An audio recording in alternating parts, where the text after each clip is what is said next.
Vlog Voice, vlog ketiga. Halo, selamat datang di Vlog Voice. Vlog ini khusus dibuat untuk membahas hal yang jarang sekali dibahas dan membahas hal yang jarang diketahui oleh orang banyak. Kali ini kita akan ngebahas tentang kehidupan seseorang yang apes, yang gak beruntung, yang susah dapat jodoh atau susah dapat rezeki. Nah, kebanyakan orang bilang ini sebabnya karena aura ketutup ya. Faktanya yang saya ketahui nggak selalu karena itu. Faktanya yang saya lihat bahwa ada seseorang yang memang awalnya kehidupannya itu susah dapat rezeki, susah dapat jodoh, disebabkan memang karena Tuhan mengujinya. Tapi di balik itu ada hikmah yang bisa dia ambil.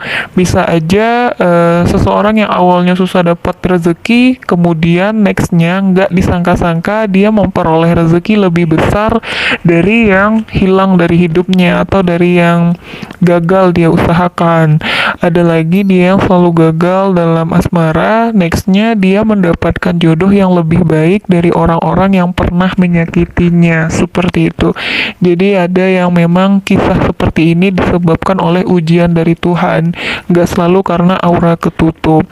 Dan lagi sebab seseorang nggak bahagia, rezekinya seret, susah dapat jodoh itu atau hal-hal apes lainnya bisa juga disebabkan oleh kedengkian orang lain gitu, nggak selalu juga karena aura ketutup. Misal kedengkian seseorang semacam ini, ketika ada seorang teman yang iri dengan keberhasilan temannya, maka temannya ini bisa gagal.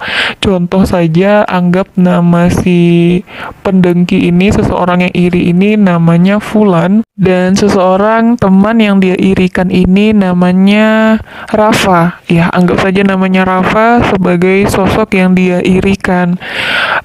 Si Fulan gak perlu kedukun, apabila dia punya kodamnya bisa ngebantu ngebuat si Rafa ini gagal gitu, hanya dengan rasa irinya aja yang terpancar dari dalam hatinya si Fulan. Misal si Fulan ini gak suka nih lihat keberhasilannya Rafa yang sering kali naik pangkat atau gajinya lebih bagus gitu ya.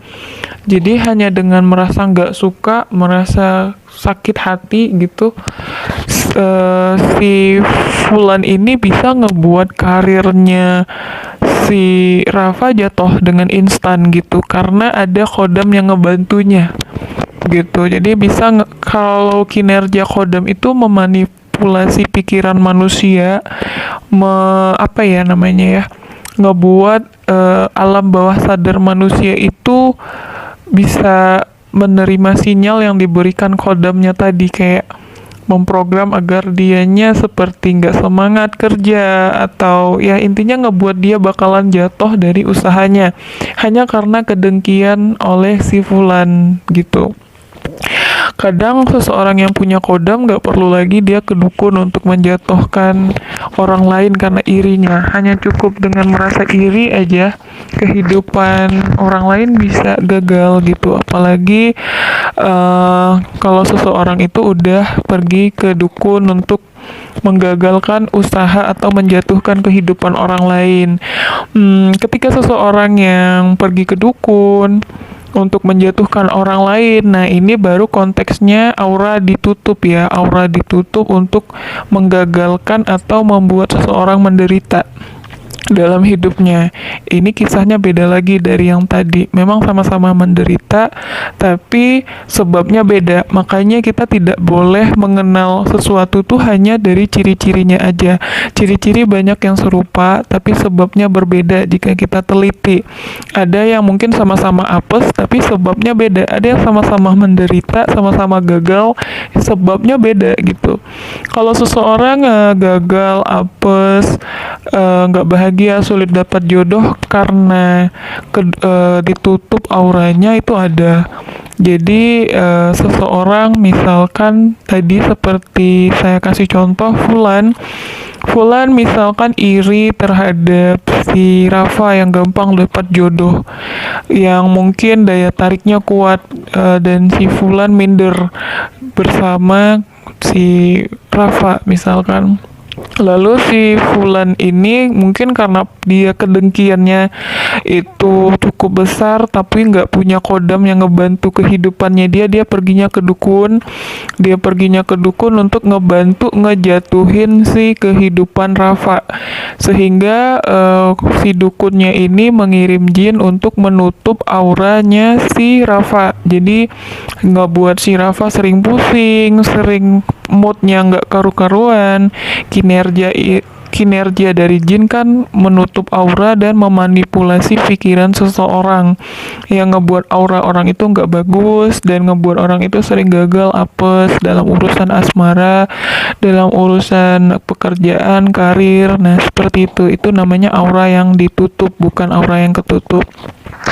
Hidup orang bisa apes karena aura yang ditutup ya, seperti orang yang mungkin mengguna-guna dia gitu. Seperti itulah kehidupan apesnya seseorang yang auranya ditutup. Apakah aura orang yang ketutup selalu apes? Jawabannya tidak, karena saya juga orang yang tak bisa melihat aura, dan yang saya tahu aura seseorang yang ketutup itu sebabnya karena memang ditempelin jin. Tapi jin ini kan jenisnya beragam, bisa dari jin nasab, jin dari silsilah keluarga. Banyak orang yang ketutup auranya karena ketempelan jin itu hidupnya tetap bisa cepet nikah, tetap bisa dapat rezeki gitu. Tergantung jenis jin yang nempelin dia. Kalau jinnya itu tidak menghalangi rezeki, tidak menghalangi jodoh, kehidupannya tetap baik-baik aja, normal aja gitu. Tapi ketika jinnya dia itu memang negatif dari awalnya yang nempelin dia, ya bisa juga jadi sebab rezekinya nggak bagus, kehidupan apapunnya dia nggak bagus karena aura dia ketutup oleh keberadaan jin. Bagi saya pribadi, aura yang ketutup itu adalah aura manusia yang ketempelan jin, atau aura orang yang ditempelin energi atau dikirimin energi yang buruk oleh orang lain. Semisal aja aura yang ketutup itu karena ada jin yang nempelin tubuhnya, otomatis aura aslinya tidak terpancar karena sudah ditutup oleh aura makhluk goib tadi gitu. Beda dengan aura orang yang asli. Aura orang yang asli itu aura orang yang tidak ditempelin jin. Jadi jelas ya, kalau segala sesuatu itu kita tidak bisa kenali dari ciri-cirinya aja. Banyak ciri yang serupa tapi sebabnya berbeda. Seperti yang saya jelaskan tadi, sebab seseorang nggak bahagia, rezekinya seret, jodohnya belum datang, itu kadang karena memang Tuhan nguji. Ya, karena Tuhan nguji, bisa juga karena dosa yang kamu lakukan terhadap orang-orang di sekitar kamu. Jadi masalah-masalah yang kamu hadapi bisa karena teguran, maksudnya berupa teguran, gak selalu karena aura ketutup gitu ya. Untuk itu jika kamu merasa apa yang saya bagikan ini benar dan ada manfaatnya, kamu bisa share video ini, semoga menambah wawasan bagi yang lainnya. Dan apabila ada ucapan yang kurang berkenan, saya mohon maaf. Sampai di sini dulu video kali ini, sampai jumpa di video selanjutnya.